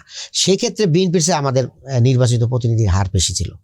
বিএনপি, আওয়ামী লীগ, জামাত আলাদা আলাদা ইলেকশন করেছিল না, সেখানে কিন্তু বিএনপির চাইতে আমাদের নির্বাচিত প্রতিনিধি বেশি ছিল এই উপজেলায়। এরপর আরেকটা বলি, সেটা হলো যে এই রিসেন্ট ইউনিভার্সিটিগুলো যে নির্বাচন হয়ে গেল, ডাকসু, রাকসু, জাকসু, চকসু, প্রত্যেকটা ইলেকশনে শিবিরের যে প্যানেলটা ভূমিধস বিজয়, এখানে যদি সামান্যতম কেউ কাজ করতে পারতো তাহলে বুঝতে পারতেন যে তরুণ ভোটাররা কোন দিকে যাচ্ছে। এইগুলা কি ভোটার না? এই ঢাকা ইউনিভার্সিটির ছাত্র যারা বলতে চাচ্ছেন, যেটা হলো এই ছাত্র সংসদ নির্বাচনের যে ফলাফল ছিল সেটার একটা প্রভাব জাতীয় নির্বাচনে পড়বে? অবশ্যই পড়বে। এরা কি ভোটার? এই নির্বাচনে ভোটার সংখ্যা তো কম ছিল, ভোটার সংখ্যা কম থাকে। ছাত্র শিবির অনেকদিন ধরে যেভাবে ডেডিকেটেড ওয়েতে কাজ করছিল ইউনিভার্সিটিগুলোতে, সেটা আমরা দেখেছি যে 69-এর যে নির্বাচনটা হয়েছে সেখানে কিন্তু ছাত্রদের একটা বড় ভূমিকা ছিল। এরপরে 90-এর গণ আন্দোলনে ডাকসুর একটা ভূমিকা ছিল। ডাকসুতে আমানুল্লাহ আমান ভিপি হলো এবং এই ফ্লেভারটা পেয়েছে। আমার বক্তব্য হলো যে এই যে ডাকসুতে যে 40,000 না 45,000 ভোটার ছিল, এরা কি দেশের জাতীয় নির্বাচনে ভোট দিবে না? এবং একজন ছাত্র, সে কি একাই? তার বাবা আছে, মা আছে, ভাই বোন আছে, তার আত্মীয় স্বজন চাচা আছে, প্রভাব বিস্তার করতে পারবে না? অবশ্যই করবে। ঢাকা বিশ্ববিদ্যালয়ের একজন ছাত্র অবশ্যই অন্তত 5টা লোকের উপরে প্রভাব করবে। রাজশাহী ইউনিভার্সিটির একজন ছাত্র অবশ্যই তার নিজে, তার বাবা, মা, আত্মীয় স্বজন অন্তত 5টার উপরে প্রভাব করবে। তো এগুলো তো বড় ধরনের একটা প্রভাব হবে। এই যে আমরা ফিল করি যে জনগণ এবার পরিবর্তনের পক্ষে, ন্যায় ইনসাফের পক্ষে, সাম্যের পক্ষে জামাতকে বেছে নেবে ইনশাআল্লাহ। নির্বাচনে জয়লাভের জন্য আপনার জামাত ইসলামী বা বিএনপি দুইটা জোট যে কাজ করছে, এখানে আওয়ামী লীগ নির্বাচনে অংশ নিতে পারছে না তার রাজনৈতিক কার্যক্রম স্থগিত বা নিষিদ্ধ থাকার ফলে। আওয়ামী ঘরানার আওয়ামী সমর্থকদের তো একটা ভোট আছে, সেই ভোটটা কি জামাত ইসলামী পাওয়ার চেষ্টা করছে? দেখুন, আমরা তো এখানে ভোটটা নিতে হবে দলমত নির্বিশেষে, সবার কাছ থেকে ভোট নিতে হবে। এখানে কিন্তু আমি আওয়ামী লীগ, আমি অমুক জায়গায় ভোট দেবো, আমি বিএনপি অমুক জায়গায় ভোট দেবো, আমি জামাতের না। তো তারা ভোটে গিয়ে, ভোট কেন্দ্রে গিয়ে, বুথের মধ্যে গিয়ে তারা একটা মার্কাকে ভোট দিবে। আমার বিশ্বাস যে মানুষ তো সবাই একটা পেশায় থাকে, সবাই যে চাঁদাবাজি তা না, কিন্তু কেমন। আমি মরহুম মান্নান ভূঁইয়ার বাসায় একবার গিয়েছিলাম, আমাদের কেন্দ্রীয় শিবিরের নেতৃবৃন্দ উনি দাওয়াত দিয়েছিলেন চা খাওয়ার। উনি বলছিলেন যে আমাদের জন্য দুর্ভাগ্য সেটা হলো যে এই ঢাকা বিশ্ববিদ্যালয়ে কয়েকদিন আগে 2001-এর ঘটনা, কিন্তু বলছে যে এর আগে ছাত্রলীগ ছিল বাঘ, আমার ছাত্রদল ছিল বিড়াল, এখন ছাত্রদল বাঘ হয়ে গেছে, ছাত্রলীগ বিড়াল হয়ে গেছে। তার মানে এরা ক্ষমতার উপরে ভর করে আজকে তারা এগুলো করতেছে। এই যে চাঁদাবাজি, একসময় আওয়ামী লীগ করতে, এখন বিএনপি করতেছে। কিন্তু বড় একটা মানুষ আছে যারা এগুলো করে না, তারা নিজ নিজ পেশা, ব্যবসা বাণিজ্য, চাকরি বাকরি এগুলো নিয়ে তাদের স্বপ্ন, তাদের অতীতে যে সরকার, এই লোকগুলো, আমি কথাটা শেষ করি, তারা চিন্তা করবে যে কোন সরকারটা আসলে আমি সুরক্ষা পাবো, কোন সরকারটা আসলে আমার চাঁদা দেওয়া লাগবে না, কোন সরকারটা আসলে আমরা নিরাপদ থাকতে পারবো, এগুলো চিন্তা করে তারা ভোটটা দিবে। আপনি একটু হাইপোথেটিক্যালি চিন্তা করুন। আমার এই অনুষ্ঠানে এই প্রশ্ন সবাইকেই করি, জাস্ট হাইপোথেটিক্যালি। ধরুন নির্বাচনের পরে আপনার বিএনপি জয়লাভ করলো, বিএনপি ট্রেজারি বেঞ্চে বসলো, জামাত ইসলামী বিরোধী দলে বসলো, মানে এটাই তো ডিসাইডেড হবে, কারণ এর বাইরে কোনো থার্ড ফোর্স নাই যারা এসে সরকারি দল হবে বা বিরোধী দল হবে। তাহলে বিএনপি ট্রেজারি বেঞ্চে, জামাত ইসলামী অপোজিশন বেঞ্চে, সংসদটা কেমন হবে? আমরা ট্রেজারিতে বসি, বিরোধী দলে বসি, আমরা আমাদের আদর্শ, আমরা দেশের জন্য, জনগণের জন্যই কথা বলবো। আমার দুটো প্রশ্নের উত্তর আপনি একসাথে দিয়ে দিচ্ছেন। আমি এটাও জিজ্ঞেস করতাম যে জামাত ইসলামী ট্রেজারি বেঞ্চে, বিএনপি অপোজিশন বেঞ্চে, সেই সংসদটা কেমন হবে? ঠিক আছে, আমাদের বক্তব্য ভাই খুবই পরিষ্কার। আমরা চাই স্বচ্ছ নিরপেক্ষ একটি গ্রহণযোগ্য ইলেকশন। সেই ইলেকশন আমাদের 5টা আসন হোক, আমাদের আপত্তি নেই, কিন্তু ইলেকশন ইঞ্জিনিয়ারিং করবেন, দুর্নীতি করবেন, আপনার ভোট ডাকাতি করবেন, এইটা আমরা মানব না। সেটার কি কোনো আশঙ্কা আছে? অবশ্যই আছে, অবশ্যই আছে। তারা আমাদের নারী কর্মীদেরকে হামলা করতেছে, তারা আমাদের বিভিন্ন জায়গায় হামলা করতেছে। গতকালও এনসিপির আদিবের উপর হামলা করেছে, ঠিক আছে। তারা দেখেন নির্বাচন কমিশনের সামনে একজন প্রার্থী রিট করেছিল, তাকে ধরে এখানে মারধর করছে। এইভাবে আপনার মনে করেন যে ময়মনসিংহ 1 আসনে আপনার হলো সেখানে একজন বিদ্রোহী প্রার্থীর সমর্থককে পিঠে মেরে ফেলেছে। এই এখনই শুরু হয়ে গেছে। ইলেকশন যত কাছে আসবে তারা আরো চেষ্টা করবে। তাহলে ইলেকশন যদি গ্রহণযোগ্য না হয়, জামাত ইসলামীর অবস্থান কি হবে? আমরা এটা কিন্তু হাইপোথেটিক্যাল, আমরা যেখানে কোনো প্রবলেম হচ্ছে আমরা ইলেকশন কমিশনকে অবহিত করতেছি, আপনারা এখানে দেখেন, এটা কারেকশন করেন, এখানে যেন ভুল না হয়, এখানে যেন কোনো সমস্যা না হয়, এগুলো আপনারা দেখেন। আমরা চাচ্ছি যে এটাকে নিয়ে আমাদের কাজটা করতে হবে, তাদেরকে শক্ত রেখে, তাদেরকে সজাগ রেখে, তারা যেন এগুলোকে মোকাবেলা করে স্বচ্ছ সুন্দর ইলেকশন দিতে পারে সেই চেষ্টা করতে। নতুন সংসদ গঠিত হবে 12 ফেব্রুয়ারি নির্বাচনের পরে। নতুন সংসদের সামনে মোটা দাগে বড় চ্যালেঞ্জ কি কি আছে? চ্যালেঞ্জগুলো হলো যে আপনার দুর্নীতি বন্ধ করতে হবে এবং সুশাসন চালু করতে হবে। আসলেই কোনো ধরনের স্বচ্ছতা জবাবদিহিতা ছিল না, টাকার পাহাড় বানাইতেছে, টাকা পাচার হয়ে যাচ্ছে। আমরা 1 নম্বরে হলো যে দুর্নীতি বন্ধ, সুশাসন চালু করা। 2 নম্বরে হলো যে আমাদের বিচার হবে স্বাধীন। বড় লোকের বিচার একরকম, আর গরিবের বিচার একরকম, দলীয় বিচার একরকম, নির্দলের লোকের বিচার এরকম হবে না। সবার জন্য সমান বিচার আমরা মানে প্রতিষ্ঠা করব, বিচার বিভাগ স্বাধীন। 3 নম্বরে হলো যে মানুষের মধ্যে যে এমপ্লয়মেন্টের যে হাহাকার চলছে, এটাকে টার্গেট করতে হবে। নতুন প্রজন্ম, প্রত্যেক বছর প্রায় 23 লক্ষ লোক মানে ছাত্রত্ব শেষ করে চাকরির জন্য আসে, কোটি কোটি লোক এরকম বেকার হয়ে পড়ে আছে। এদের জন্য এমপ্লয়মেন্টের ব্যবস্থা করতে হবে। আপনার হলো আইসিটিকে ব্যবহার করে জব মার্কেট তৈরি করা, আপনার হলো উদ্যোক্তা তৈরি করা, বিদেশের উপযোগী করে ম্যানপাওয়ার তৈরি করা। দেখেন খুবই সূক্ষ্ম একটা মানে ছোট্ট একটা বিষয় বলি, মধ্যপ্রাচ্যে মানুষ তারা তো কর্মী নেয়। আমি নিজেও গিয়ে দেখে আসছি, বাংলাদেশের কর্মীরা হলো ঝাড়ুদার ম্যাক্সিমাম, আর সেখানে যারা টেকনিক্যাল পার্সন সেটা ইন্ডিয়ার লোকজন, পাকিস্তানের লোকজন, মনে করেন ট্যাক্সি ড্রাইভার ইন্ডিয়ান, ওদের ইনকামটা আমাদের অনেক বেশি। এরপর মনে করেন ইলেকট্রিক্যাল কার্যক্রম যারা করে তারা হলো টেকনিক্যাল পার্সন, তারা ভারতের লোক। আর আমাদের লোক আমরা করতে পারি। আমাদের যে বড় একটা সেক্টর আছে মাদ্রাসা, এই ছাত্রদেরকে যদি আমরা আরেকটু আরবি ভাষা একটু সুন্দর করে শিখাই দিতে পারি, আর তাদের টেকনিক্যাল কাজগুলো যদি করাই দেবে, যে প্লাম্বার করো, ড্রাইভিং করো, ইলেকট্রিক্যাল কাজগুলো করো, এরকম ধরে ধরে যদি আমরা টেকনিক্যাল প্রশিক্ষণ দিলাম, আরবি ভাষাটা জানলো, তারা ভালো ভালো সেটা নিয়ে কি আপনাদের কোনো পরিকল্পনা আছে? পরিকল্পনা মাদ্রাসা আছে। কেন্দ্রিক, আর মাদ্রাসা শুধু ভিত্তিক? মাদ্রাসা শুধু না, আমরা বলছি যে যে দেশের যে ধরনের লোক দরকার ওই ধরনের ট্রেনিং সেন্টার তৈরি করে আমরা ফরেন কারেন্সিগুলো ধরা, আর আমাদের এই বেকার যুবকদেরকে কাজে জামাত লাগানো। ইসলামীর জোট যদি নির্বাচনে জয়লাভ করে, আপনাদের প্রধানমন্ত্রী কে হবেন? আমরা বলেছি যে আমাদের এই যে 11 দলীয় জোটের যে দলের পার্লামেন্ট মেম্বার বেশি হবে সেই দল থেকে হবে, সংখ্যাগরিষ্ঠ দল যেটা, সংখ্যাগরিষ্ঠ সেখান থেকে দল হবে। সেখান থেকে হবে। একটা বিষয় আপনি নোটিস করেছেন, যেটা হলো দুই জোটের যে প্রধান আছেন, তারেক রহমান, ডাক্তার শফিকুর রহমান সাহেব, একজন তো প্রধানমন্ত্রী হবেন, হ্যাঁ, একজন বিরোধী দলের নেতা হবেন। তা হবে। এটা দুইজনের জন্যই প্রথমবার।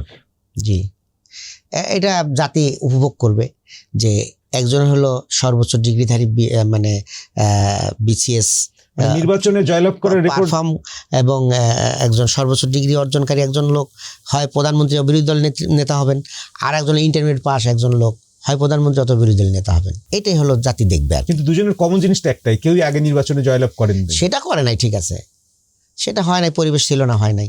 এখন দুইজনই নতুন সংসদের নতুনত্বের চমকে ভরপুর থাকবে অবশ্যই।